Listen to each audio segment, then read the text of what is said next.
যখন চীনা কণ্ঠে ভেসে এলো বাংলা গান আর বাংলাদেশি প্রতিযোগীর কণ্ঠে ধ্বনিত হল চীনা সুর, তখন গান হয়ে উঠল হৃদয়ের ভাষা।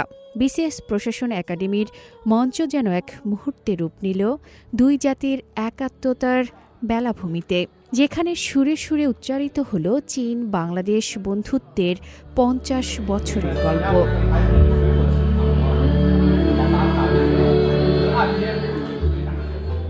বাংলাদেশ চীন কূটনৈতিক সম্পর্কের সুবর্ণ জয়ন্তী ও আন্তরিক বন্ধুত্ব উদযাপন করতে আয়োজিত হল চীন বাংলাদেশ সঙ্গীত প্রতিযোগিতার দ্বিতীয় আসর।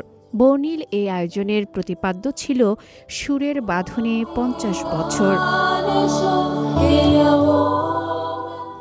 চূড়ান্ত পর্বে অংশ নেন মোট ১৭ জন প্রতিযোগী, চীনা গ্রুপে ৮ জন এবং বাংলাদেশি গ্রুপে ৯ জন।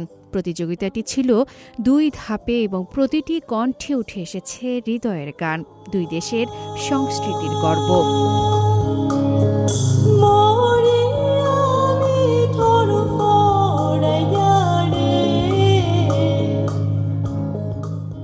বিশেষ এ আয়োজনে স্বর্ণ পদক জিতে নেন বাংলাদেশি তরুণ আবু সাইদ এবং চীনা তরুণী সুন লিপিং। রৌপ্য পদক জিতেছেন বাংলাদেশি তাসমিয়া রহমান এবং চীনা লিউ লুসি। বাকি প্রতিযোগীরাও পেয়েছেন ব্রোঞ্জ পদক ও বিশেষ সম্মাননা। খুব খুশি, আর অনেক দিন ধরে হার্ডওয়ার্কের একটা সুফল আমি পেয়েছি এবং আমার সকল টিচারদের প্রতি আমি খুবই আন্তরিকভাবে গ্রেটফুল।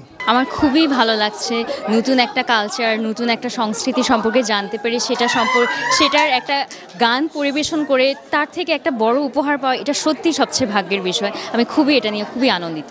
এবারের অনুষ্ঠানে অতিথি হিসেবে উপস্থিত ছিলেন শান্ত মারিয়াম ইউনিভার্সিটি অফ ক্রিয়েটিভ টেকনোলজির উপাচার্য অধ্যাপক ডক্টর মোহাম্মদ শাহী আলম, বিসিএস প্রশাসন একাডেমির উপপ্রধান ডক্টর মোল্লা মাহমুদ হাসান, IUBATর উপাচার্য প্রফেসর ডক্টর মোহাম্মদ আব্দুর রফ, এছাড়াও চীনা দূতাবাসের প্রতিনিধি, কনফুসিয়াস ইনস্টিটিউটের শিক্ষক ও চায়না এন্টারপ্রাইজেস অ্যাসোসিয়েশন ও মিডিয়া প্রতিনিধিরা।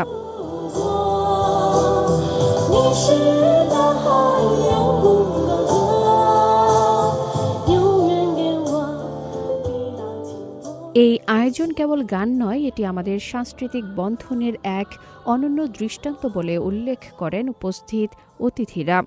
সঙ্গীত একটি বিশ্ব ভাষা, যা হৃদয়ে হৃদয়ে যোগাযোগ ও পারস্পরিক উপলব্ধি বৃদ্ধির এক অনন্য সেতু বন্ধন। এই প্রতিযোগিতা কেবল প্রতিভা ও আবেগ প্রকাশের একটি মঞ্চ নয়, বরং দুই দেশের তরুণ প্রজন্মের হৃদয়ের মিলনের এক জীবন্ত প্রতিচ্ছবি। এই বছর হচ্ছে চীন বাংলাদেশ কূটনৈতিক সম্পর্কের ৫০তম প্রতিষ্ঠা বার্ষিকী। গত ৫০ বছরে দুই দেশে ভাষা শিক্ষা, সংস্কৃতি ও শিল্পকলা এবং তরুণ প্রজন্মের মধ্যে আদান প্রদানের ক্ষেত্রে ক্রমাগত সহযোগিতা জোরদার করছে এবং সীমান্ত পার গভীর বন্ধুত্বের সম্পর্ক গড়ে তুলছে। এই ব্যতিক্রমী আয়োজনে পৃষ্ঠপোষকতা প্রদান করেন চীনের শিক্ষা মন্ত্রণালয়ের আন্তঃচীনা বিদেশি ভাষা বিনিময় ও সহযোগিতা কেন্দ্র এবং সার্বিক তত্ত্বাবধানে ছিল ঢাকাস্থ চীনা দূতাবাস। যৌথভাবে আয়োজন করেছে শান্ত মারিয়াম হোংহো কনফুসিয়াস ক্লাসরুম ও বাংলাদেশ সিভিল সার্ভিস প্রশাসন একাডেমি। সহযোগিতায় ছিল ঢাকা বিশ্ববিদ্যালয়ের কনফুসিয়াস ইনস্টিটিউট, নর্থ সাউথ বিশ্ববিদ্যালয়ের Confucius institute, Dhaka enterprises association এবং বাংলাদেশে চীনা প্রবাসী সমিতি।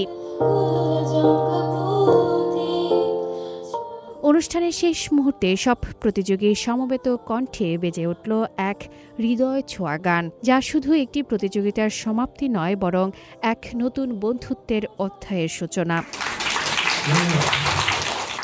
৫০ বছরের বন্ধুত্বের গানে বাঁধা এই আয়োজন আমাদের মনে করিয়ে দেয়, সঙ্গীত শুধু শিল্প নয়, এটি ভালোবাসা, এটি সেতুবন্ধন। আর এই সেতুতে আজ হাতে হাত রেখেছে বাংলাদেশ ও চীন সুরের বন্ধনে, ভালোবাসার গানে।在那片蔚蓝天空里，在